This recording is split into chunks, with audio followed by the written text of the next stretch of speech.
جی بسم اللہ الرحمن الرحیم۔ السلام علیکم مائی ڈیئر اسٹوڈنٹس، امید ہے آپ سب لوگ ٹھیک ٹھاک ہوں گے اللہ کے فضل و کرم سے۔ آج کا جو ہمارا ٹاپک ہے وہ ہے جی نواز شریف۔ آج ہم اس ٹاپک میں ڈسکس کریں گے نواز شریف کا فرسٹ ٹرم ایز اے 1990 سے 93 تک ایز اے پرائم منسٹر کے طور پہ۔ اس میں ہم دیکھیں گے نواز شریف کب انٹروڈکشن دیکھیں گے نواز شریف کا، ارلی پولیٹیکل لائف نواز شریف کی دیکھیں گے، 1990 کے الیکشن دیکھیں گے، اکنامک پالیسی نواز شریف کی دیکھی جائے گی، انڈسٹریلائزیشن ہم اس میں آپ کو بتائیں گے، اس کے بعد پرائیویٹائزیشن بتاؤں گا میں آپ کو، پھر میجر ایشوز کیا ہیں یہ چیز ڈسکس کی جائے گی، نواز شریف کے دور میں کیا کیا تھے، میجر نیوکلیر سٹینس کیا تھا کہ ہمارا نیوکلیر طور پہ ہم نے کیا کیا تھا کہ 1974 میں انڈیا نے اپنے آپ کو جب ایٹمی ملک ڈکلیئر کیا نا تو ہمارے لیے بھی ضرورت بن گئی تھی، پھر اس کے بعد جا کے 1998 تک ہم نے جو ہے وہ اپنا نیوکلیر دھماکے کیے۔ یہ سارا ایک لمبا پروسیس ہے، اس پروسیس میں نواز شریف کی حکومت آئی، تو نواز شریف کی حکومت میں کیا نیوکلیر سٹینس تھا، نیوکلیر کس طرح سے انہوں نے جو ہے نا وہ حالات کو کور کیا۔ پھر اس کے بعد ہم دیکھیں گے نواز شریف کے 1993 کے کرائسس، اور کرائسس میں جب الیکشن ہوتے ہیں، الیکشن میں کیا ہوتا ہے جی اپوزیشن میں نواز شریف آ جاتے ہیں اور بینظیر بھٹو جو ہے ایز اے پرائم منسٹر کے طور پہ ان کی حکومت آ جاتی ہے۔ فرسٹ آف آل ہے جی نواز شریف جو ہے نا ان کا انٹروڈکشن ہم دیکھیں گے، آپ کو بتائیں گے۔ He was born in Lahore, Lahore میں یہ پیدا ہوتے ہیں، سن آف محمد شریف، محمد شریف کے بیٹے ہوتے ہیں جی، اور محمد شریف کون ہے، یہ فاؤنڈر ہیں اتفاق اور شریف گروپ کے، اتفاق گروپ اور شریف گروپ کے فاؤنڈر ہیں، ایک انڈسٹریلسٹ تھے، ان کے بیٹے نواز شریف ہیں۔ نواز شریف جو ہیں یہ پاکستان کے 12ویں، 14ویں اور 20ویں پرائم منسٹر ہیں، also serve as chief minister of Punjab, اور پاکستان کے چیف منسٹر کے طور پہ بھی نواز شریف نے حکومت کی ہے۔ Studied at GCU and university of Punjab, انہوں نے government college, university of Lahore اور یونیورسٹی آف پنجاب سے تعلیم حاصل کی۔ پھر اس کے بعد 1990 کے الیکشن جب ہوتے ہیں، الیکشن میں یہ فرسٹ ٹائم پرائم منسٹر بنتے ہیں، 1996 میں سیکنڈ ٹائم پرائم منسٹر بنتے ہیں یہ، اور 1999 میں جب 1990 میں الیکشن ہوتے ہیں تو 93 تک یہ رہتے ہیں، 93 سے 96 تک حکومت آ جاتی ہے بینظیر بھٹو کی، پھر الیکشن ہوتے ہیں، پھر 1996 تک یہ پرائم منسٹر بن جاتے ہیں، 96 تک یہ پرائم منسٹر بنتے ہیں، 99 تک یہ پرائم منسٹر رہتے ہیں۔ 99 میں پرویز مشرف ان کو مارشل لا کے تھرو ریموو کر دیتے ہیں ان کے عہدے سے، اور ان کو جو ہے نا وہ سزا دی جاتی ہے، سزا ان کو دی جاتی ہے کہ ان کو سزائے موت ہوگی، ڈیتھ سینٹینس ان کو دینی ہوتی ہے، لیکن سعودی عربیہ جو ہے وہ ان کو بچا لیتا ہے، اور پھر بعد میں پرویز مشرف کیا کرتے ہیں، ان کو ایگزائل کر کے سعودی عرب بھیج دیتے ہیں۔ پارٹیسپیٹڈ ان 2008 الیکشن، دوبارہ 2008 میں الیکشن ہوتے ہیں، دوبارہ سے یہ پارٹیسپیٹ کرتے ہیں اور پاکستان پیپلز پارٹی کے ساتھ مل کر کولیشن گورنمنٹ بناتے ہیں۔ کولیشن گورنمنٹ کیا ہوتی ہے، جس میں 2 یا 2 سے زیادہ پارٹیاں مل کر حکومت بنائیں، اس کو کہتے ہیں کولیشن گورنمنٹ۔ 2013 میں اگین بیکیم پرائم منسٹر، 2013 میں دوبارہ سے پرائم منسٹر بن جاتے ہیں یہ پھر، اور 2018 تک یہ جو ہے نا 2018 میں کیا ہوتا ہے جی سپریم کورٹ ڈسکوالیفائی ہم from his office, supreme court جو ہے ان کو ڈسکوالیفائی کر دیتی ہے۔ وہ کیوں کرتی ہے، کیونکہ ان کو جو مین ہوتا ہے جی وہ یہ ڈسکس کرنا ہوتا ہے کہ جو ہے نا پناما سکینڈل ایک شروع ہوتا ہے، پناما سکینڈل میں جو ہے نا ان کی کو آف شور کمپنیاں نکلتی ہیں، اور آف شور کمپنیوں میں ان کو جو ہے نا اس بیس پہ آرٹیکل 63 اور 62 کے تحت ان کو سائٹ پہ کر دیا جاتا ہے۔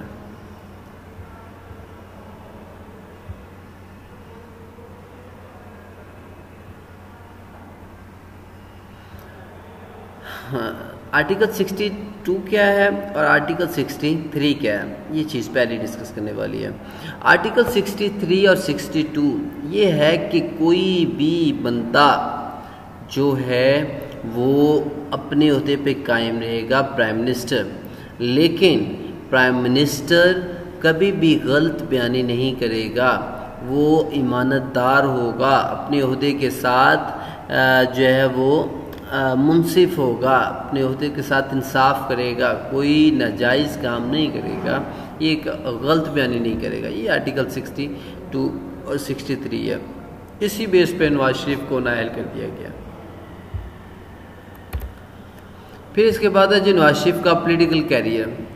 ہم اس کا ارلی پولیٹیکل کیریئر دیکھیں گے. ڈیو ٹو نیشنلائزیشن، آپ کو پتہ ہے 1970 میں ذوالفقار علی بھٹو نے نیشنلائز کی تھی. ساری کی ساری انڈسٹریز تھی ان کو، مطلب پرائیویٹ انڈسٹری کو گورنمنٹ نے اپنی تحویل میں لے لیا تھا.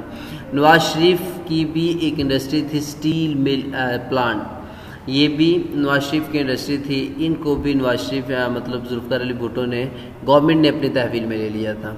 نواز شریف اسی وجہ سے پالیٹکس میں انٹر ہوئے، اور بعد میں جب انٹر ہوئے تو اس کے بعد مطلب جو ہے نا انہوں نے اسٹیل پلانٹ کو پرائیویٹائز کیا. 1980 میں غلام جیلانی خان پروموٹڈ ہم ٹو فائنانس منسٹر. 1980 میں جو غلام جیلانی خان ہے، غلام جیلانی خان ایک آرمی آفیسر ہیں، ان کو پروموٹ کرتے ہیں اور ان کو پروموٹ کر کے فائنانس منسٹر لگا دیتے ہیں. پھر اس کے بعد ہی convince Zia to deregulate and privatise industry for economic purpose. یہ ضیاء کو کنونس کرتے ہیں ڈی ریگولیٹ کے حوالے سے کہ جو انڈسٹریز جو ہیں جو ذوالفقار علی بھٹو نے پرائیویٹائز نیشنلائز کی ہیں ان کو دوبارہ سے پرائیویٹائز کرتے ہیں، اور یہ انڈسٹریز کو پرائیویٹائز کرنے کی تجویز دیتے ہیں. کیوں دیتے ہیں؟ اکنامک پرپز کے لیے کہ اس میں زیادہ بہتری ہے، اس میں زیادہ روزگار ملے گا لوگوں کو. 1985 میں غلام جیلانی خان نومینیٹڈ ہم C M of the Punjab. جو غلام جیلانی ہیں ان کو C M of the Punjab nominate کر دیتے ہیں. نومینیٹ جب کرتے ہیں سی ایم پنجاب تو اس کے بعد یہ مشہور ہو جاتے ہیں line of the Punjab, Punjab کے شیر کے وجہ سے. Maintain good relation with army general. انہوں نے آرمی کے ساتھ بہت اچھے تعلقات ان کے ہوتے ہیں. 1981 سے 1999 تک ان کے آرمی کے ساتھ بہت اچھے تعلقات ہوتے ہیں.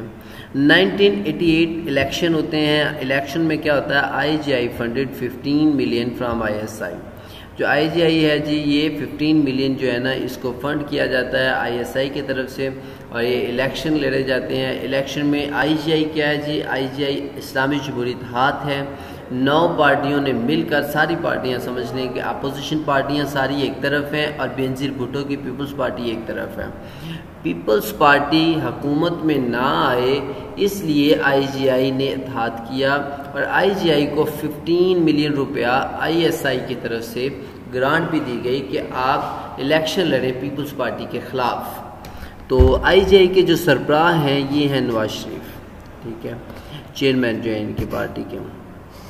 اور آئی جی آئی کو 1988 میں جب الیکشن ہوئی تو الیکشن میں بینظیر بھٹو کی حکومت بن گئی، اور بینظیر بھٹو کی 1988 سے 90 تک حکومت رہتی ہے. اس کے بعد جو ہے نا پھر 90 میں دوبارہ حکومت نواز شریف کی آ جاتی ہے. تو 1988 میں جب حکومت بنتی ہے وفاق میں بینظیر بھٹو کی، تو پنجاب میں حکومت بنتی ہے مسلم لیگ نون آئی جی آئی کی، نواز شریف کی. ٹھیک ہے، نواز شریف، ایک چیز میں بتا دوں آپ کو کہ 2008 میں الیکشن ہوئے ہیں، نواز شریف کی حکومت پنجاب میں بنی ہے. 2013 کے الیکشن ہے تو پھر بھی نواز شریف مضبوط ہے. 2018 کے الیکشن ابھی جو ہوئے ہیں ان الیکشن میں بھی جو ہے نا وہ مسلم لیگ نون پنجاب میں کافی مضبوط پارٹی ہے. اور اس سے پہلے 1988 کے الیکشن تھے تب بھی مسلم لیگ نون کافی مضبوط تھی، نواز شریف کی پارٹی، نواز شریف نے ون کیا. 93 میں بھی ون کیا، 90 میں بھی ون کیا، 96 میں بھی ون کیا. پنجاب میں جو مرضی ہو حکومت انہی کی بنتی ہے. ٹھیک ہے، ان کو پنجاب میں بہت ہولڈ ہے ان کا نا. پھر اس کے بعد 1989 میں survive no confidence move by 152 to 106. Punjab assembly میں پیپلز پارٹی جو ہے یہ ایک اپوزیشن پارٹی ہوتی ہے.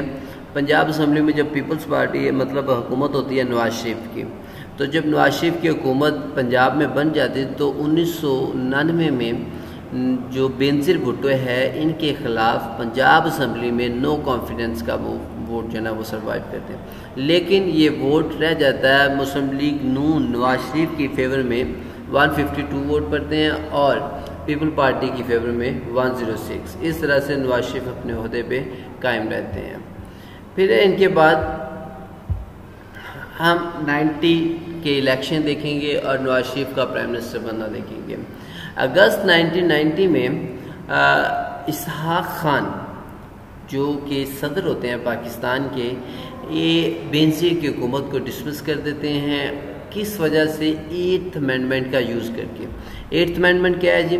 8th امینڈمنٹ یہ ہے کہ صدر جب چاہے اسمبلیوں کو اور پرائم منسٹر کو اس کے عہدے سے ہٹا سکتا ہے، ریموو کر سکتا ہے. یہ 8th امینڈمنٹ ہے.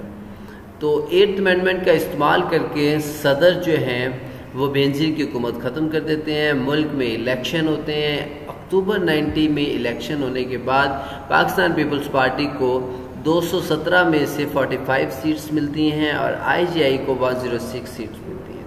اس طرح سے آئی جی آئی الیکشن ون کر جاتے ہیں اور نواز شریف پرائم منسٹر بن جاتے ہیں، بھٹو اپوزیشن لیڈر بن جاتی ہیں.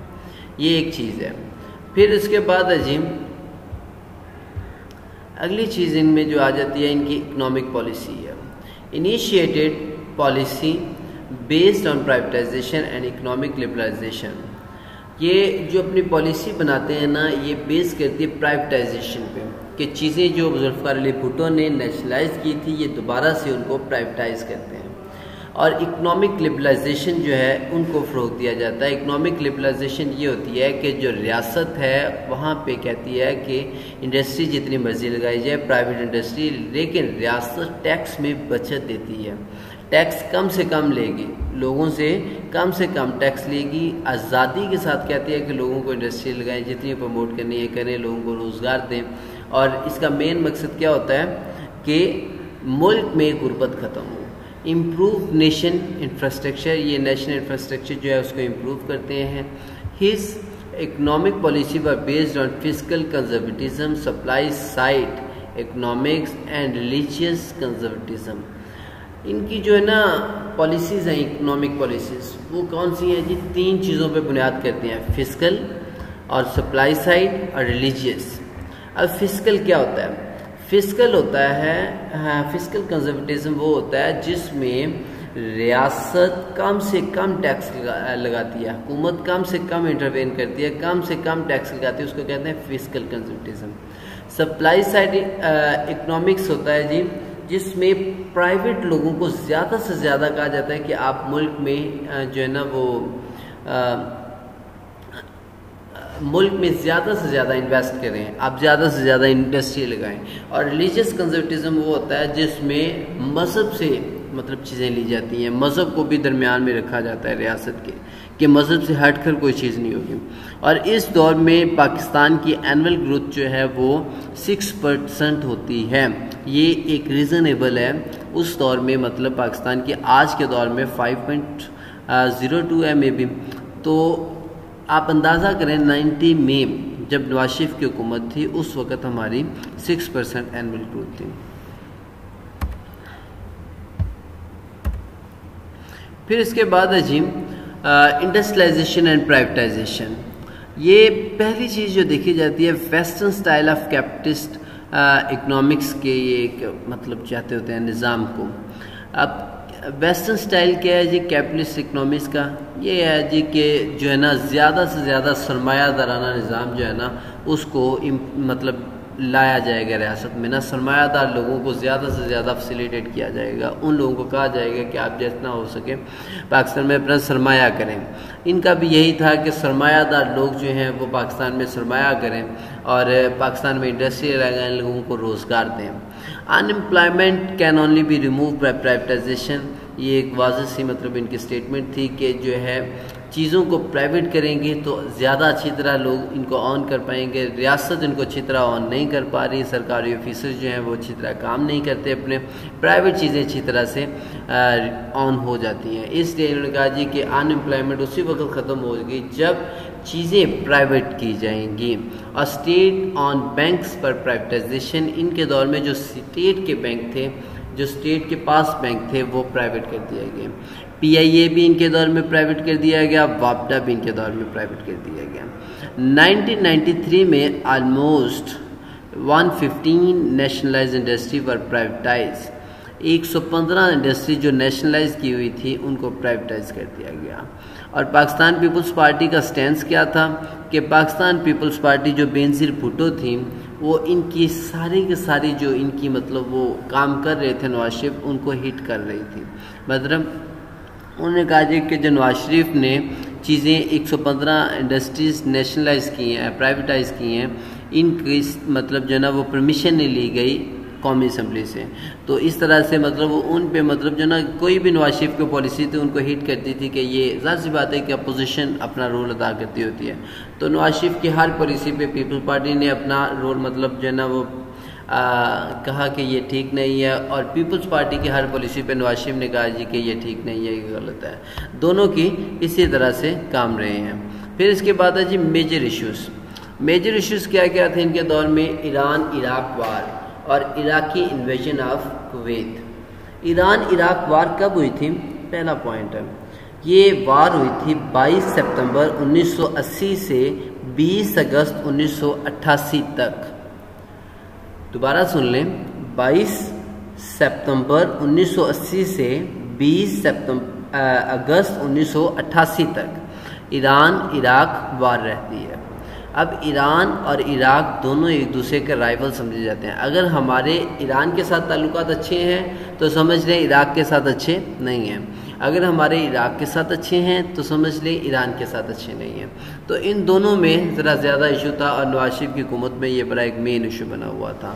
پھر اس کے بعد عراقی انویژن آف کویت پہ 2 اگست 1990 سے 4 اگست 1990 تک عراق نے کویت پہ قبضہ کر لیا. 2 دن اس کا قبضہ رہا عراق کا.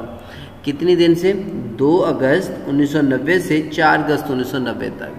تو جب یہ قبضہ ہوا تو ظاہر سی بات ہے کہ پاکستان نے اپنا مطلب جو ہے نا وہ عراق کو کہا کہ یہ غلط ہے, یہ ہے وہ ہے. مطلب کافی زیادہ ہماری فارن پالیسی ان کے دور میں چینج ہوئی, اور اس وقت یہ ایک میجر ایشو تھا ہمارا نا فارن پالیسی کے حوالے سے.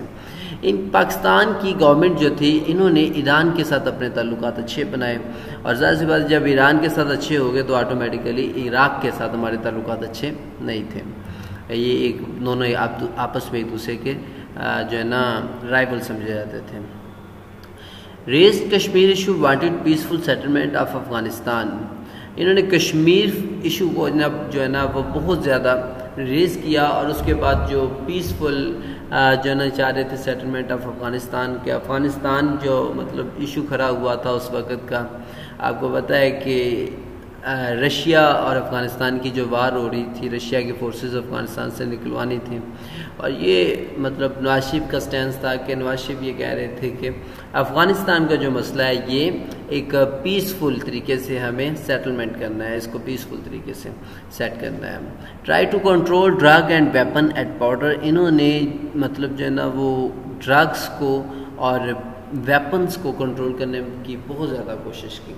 اب آپ کو پتہ ہے کہ ضیاء نے کلاشنکوف پاکستان میں متعارف ہوئی. آج کل ہمارے گھر میں مطلب اوورال بچوں کے پاس جو ہے مطلب پاکستان میں آپ دیکھ لیں کہ ہر بندے کے پاس ایک کلاشنکوف ہے. وہ کلاشنکوف کس کے دور میں شروع ہوئی تھی, یہ کیوں دی گئی تھی؟ یہ ضیاء کے دور میں عام ہوئی تھی. اور ڈرگ کا سسٹم پاکستان نواز شریف کے دور میں, بینظیر کے دور میں پاکستان دنیا کے نمبر 1 ملکوں میں تھا, مطلب پہلے دوسرے نمبر پہ تھا کہ پاکستان ڈرگ کے حوالے سے بہت زیادہ ڈرگ استعمال ہو رہا ہے اس ملک میں, اور باہر بھی بیچے جا رہے ہیں. Pakistan Peoples Party and MQM criticise Sharif of its Punjab Lahore central policies. Nawaz Sharif کی جب بھی حکومت آئی ہے تو نواز شریف کی حکومت میں کیا ہوا جی کہ پنجاب میں اور لاہور میں ہی ترقی ہوئی ہے, ان کی مین چیز ہے. اور پاکستان پیپلز پارٹی اور MQM نے ان کی اس پالیسی پہ بہت زیادہ ہٹ کیا ہے کہ یہ جو بھی ترقی ہوتی ہے پنجاب یا لاہور میں ہی نظر آتی ہے, سندھ یا بلوچستان یا KPK میں کبھی کوئی ترقی نہیں ہوئی. Violence in Karachi 1992 operation clean up Jinnahpur. 1992 میں کراچی میں وائلنس شروع ہو گیا. اس وجہ سے آرمی نے ایک آپریشن شروع کیا جس کا نام تھا کلین اپ. اس آپریشن کا مقصد کیا تھا, یہ کیوں شروع ہوا؟ جناپور ایک جو ہے نا وہ بنایا گیا تھا جی, کہا جا رہا تھا کہ کراچی جو ہے اس کو ایک علیحدہ سے انڈیپینڈنٹ سٹیٹ بنایا جا رہا ہے, پاکستان سے علیحدہ کروانے کی کوشش کی جا رہی ہے. اردو سپیکر جو ہے نا یہ کروا رہے ہیں, اور جناپور اس کا نام رکھا جائے گا. اس حوالے سے آرمی نے سٹینڈ لیا اور آرمی نے آپریشن کلین اپ شروع کیا. نواز شریف کے دور میں یہ شروع ہوا, اور آپریشن کلین اپ میں کیا ہوا کہ تقریباً 3500 لوگ گورنمنٹ کی فگر کے مطابق مارے گئے اس میں نا کراچی میں، اور کئی لوگ اور بھی، یہ گورنمنٹ کی فگر ہے، مطلب اوورال کئی لوگ اور بھی مطلب مارے گئے. ظاہر سی بات ہے کہ آپ کو بہتر پتہ ہے اس چیز کے حوالے سے نا، مطلب آپ سوچ سکتے ہیں. یہ آپریشن کلین اپ نواز شریف کے دور میں شروع ہوا تھا کہ کراچی میں لوگ کہہ رہے تھے کہ ہم نے علیحدہ ریاست بنانی ہے، اپنے کراچی کو ایک علیحدہ ملک بنانا ہے اس حوالے سے. پھر اس کے بعد نیوکلیر سٹینس کیا تھا؟ Nuclear energy and weapon programme as its priority, policy of deliberate nuclear ambiguity. ان کی حکومت میں پہلے یہ ایک ٹرم ہے policy of deliberate nuclear ambiguity. یہ کیا ہوتی ہے؟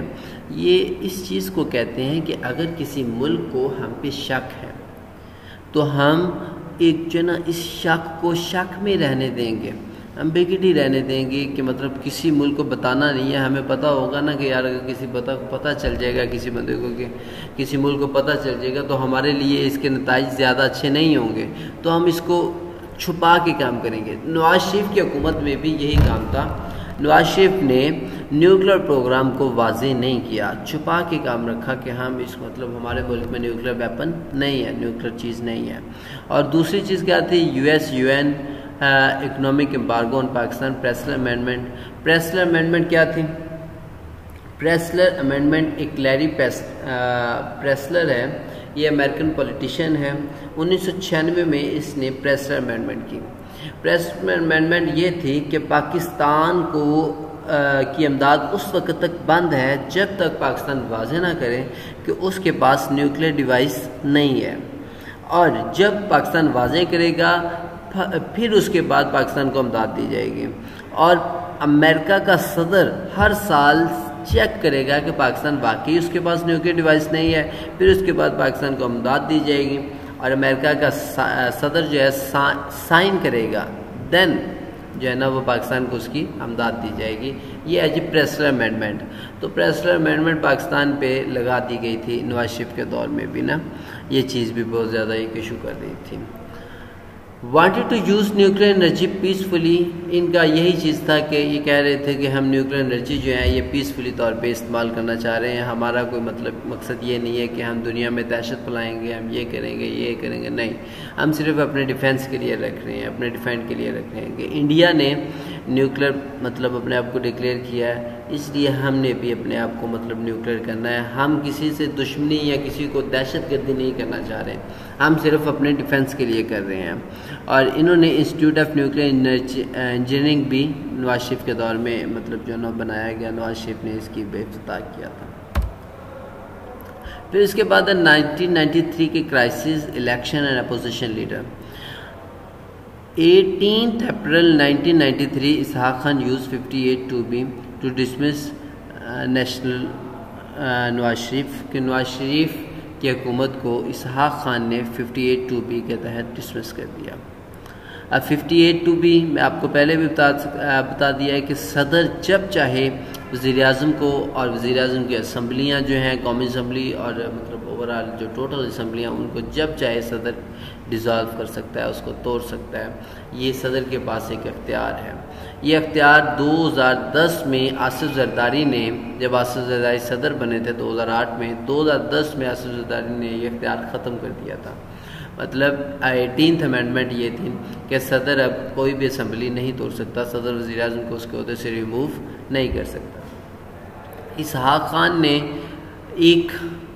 1990 میں حکومت توڑی، بینظیر کی، پھر اس کے بعد 1993 میں نواز شریف کی بھی توڑی.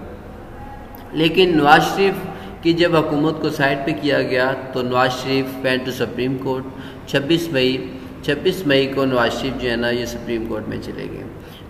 سپریم کورٹ میں کیا ہوا کہ 10 ٹوٹل 11 ججز تھے، 11 میں سے 10 ووٹ جو ہیں وہ نواز شریف کی فیور میں پڑ گئے. 10 ججوں نے کہا کہ نواز شریف حق پہ ہیں اور ایک جج نے کہا نواز شریف ناحق ہیں. نواز شریف کی حکومت دوبارہ سے بحال ہو گئی. جب نواز شریف کی دوبارہ سے حکومت بحال ہوئی تو ظاہر سی بات ہے کہ نواز شریف اور اسحاق خان کے درمیان تعلقات اچھے نہیں تھے. اب اسحاق خان کوئی بھی بل پاس کروانا ہوتا ہے تو کیا ہوتا ہے جی کہ سب سے پہلے بل بنانا ہے تو اس کو کیا کریں گے، پارلیمنٹ اپنے مطلب پاس کرے گی، اس کے بعد پارلیمنٹ کے پاس کیے ہوئے بل پہ صدر سائن کریں گے، تب وہ قانون بنے گا۔ اب کوئی بھی پارلیمنٹ بل پاس کرتی وہ صدر کے پاس جاتا، صدر اس کو ریجیکٹ کر دیتے ہیں۔ تو یہ ایک بہت بڑا ایک ایشو بن گیا تھا۔ اس ایشو کو ریزالو کرنے کے لیے کیا ہوا جی کہ جولائی 1993 میں ملٹری نے کہا کہ اسحاق خان اور نواز شریف دونوں ریزائن کر دیں، اگر انہوں نے ریزائن نہ کیا تو ہم ملک میں مارشل لا ڈکلیئر کر دیں گے۔ تو اسحاق خان اور نواز شریف دونوں نے ریزائن کر دیا۔ پھر اس کے بعد الیکشن ہوئے اور پاکستان پیپلز پارٹی دوبارہ سے الیکشن ون کر گئی۔ اب پاکستان پیپلز پارٹی کے پاس 86 سیٹ تھیں اور پاکستان مسلم لیگ نون کے پاس 73 سیٹس تھیں۔ ظاہر سی بات ہے کہ مطلب واضح اکثریت نہیں تھی، تھوڑی سی سیٹ تھیں جن کی بیس پہ پاکستان پیپل پارٹی نے حکومت کی۔ اب پاکستان پیپلز پارٹی دوبارہ مطلب جب حکومت میں آ گئی تو نواز شریف نے مرتضیٰ بھٹو جو بینظیر بھٹو کا بھائی تھا اس کے ساتھ ہاتھ ملا لیے اور مرتضیٰ بھٹو نواز شریف کی فیور میں آ گئے۔ اب مرتضیٰ بھٹو کیوں فیور میں آئے؟ یہ اس لیے فیور میں آئے، انہوں نے کہا جی کہ ذوالفقار علی بھٹو کا بیٹا میں ہوں اور میرا حق ہے کہ میں مطلب جو نا ان کی پارٹی کو سنبھالوں۔ تو بینظیر کا یہ فیور نہیں ہے، لیکن بینظیر اور مرتضیٰ بھٹو ان دونوں کے درمیان تعلقات اچھے نہیں تھے، دونوں بہن بھائی ایک دوسرے کے خلاف تھے۔ تو ظاہر سی بات ہے کہ پھر جب بینظیر کی حکومت آئی تو مرتضیٰ بھٹو اپوزیشن میں چلے گئے اور اپوزیشن نواز شریف کے ساتھ مطلب نواز شریف تھی، تو ان دونوں کے ساتھ تعلقات کافی خراب ہو گئے۔ 1994 سے 1995 تک ٹرین مارچ ہوا، ٹرین مارچ کراچی سے پشاور تک تھا۔ یہ بینظیر کی ہر ایک پالیسی کو ہٹ کر رہے تھے، جیسے بینظیر نے نواز شریف کی ہر ایک پالیسی کو ہٹ کیا، ایسے ہی نواز شریف نے بینظیر کی ہر ایک پالیسی کو ہٹ کیا کہ یہ ایسے ہے، یہ غلط ہے، یہ ہے، وہ ہے، ایسے کر کے ہر ایک چیز کو مطلب واضح کیا کہ یہ غلط ہے، یہ ٹھیک نہیں ہے۔ 1996 میں مرتضیٰ بھٹو جو ہیں ان کو مار دیا گیا، قتل کر دیا گیا، پولیس نے لاٹھیاں برسائی ان کو، پولیس نے ان کو قتل کیا۔ تو ان کی جو ڈیتھ کا الزام تھا وہ کس پہ لگا دیا گیا؟ بینظیر بھٹو اور آصف زرداری پر، کیونکہ بینظیر بھٹو اس وقت پرائم منسٹر تھیں اور آصف زرداری ان کے ہسبینڈ تھے، اور آصف زرداری کیبنٹ میٹنگ بھی اٹینڈ کیا کرتے تھے، اوورال ہر ایک کام کیا کرتے تھے۔ تو یہ ظاہر سی بات ہے کہ بینظیر کی حکومت وزیر اعظم بینظیر تھی اور ان کے بھائی کو قتل کر دیا گیا پولیس کی طرف سے، تو یہ جو ہے نا وہ ظاہر سی بات ہے کہ بڑی مشکل بات ہے، یہ مطلب ایسا ہو نہیں سکتا۔ تو جب یہ صورتحال ہوئی تو بینظیر پہ مقدمے شروع ہو گئے کہ بینظیر نے قتل کروایا، اور جس وجہ سے سندھ میں بینظیر کافی کمزور ہو گئی کہ یہ غلط ہوا ہے، یہ بینظیر نے کیا، یہ غلط کیا۔ جتنے کے لوگ بینظیر کو چاہتے تھے اتنے ہی لوگ مرتضیٰ بھٹو کو چاہتے تھے، کیونکہ یہ ذوالفقار علی بھٹو کے دونوں ہی بیٹے تھے۔ پھر اس کے بعد 1996 میں جو ہے نا وہ بینظیر کی حکومت جو ہے فاروق لغاری صدر ہیں، وہ 8th امینڈمنٹ کو یوز کر کے پھر بینظیر کی حکومت کو توڑ دیتے ہیں اور دوبارہ سے الیکشن ہوتے ہیں۔ الیکشن میں نواز شریف دوبارہ سے مطلب پاور میں آ جاتے ہیں۔ پھر یہ آج کا ہمارا ٹاپک ہے۔ اس ٹاپک میں اگر آپ لوگوں کو کوئی کویشچن کی سمجھ نہ آئی ہو، کوئی بھی کوئی ایشو ہو، کسی چیز کی آپ کو سمجھ نہ آئی ہو، تو آپ میرے سے یہ چیز پوچھ سکتے ہیں، کمنٹ میں، یوٹیوب میں بھی پوچھ سکتے ہیں، یا آپ مجھے واٹس ایپ کے تھرو پوچھ سکتے ہیں، کوئی بھی آپ کو ایشو ہو۔ اوکے، اللہ حافظ۔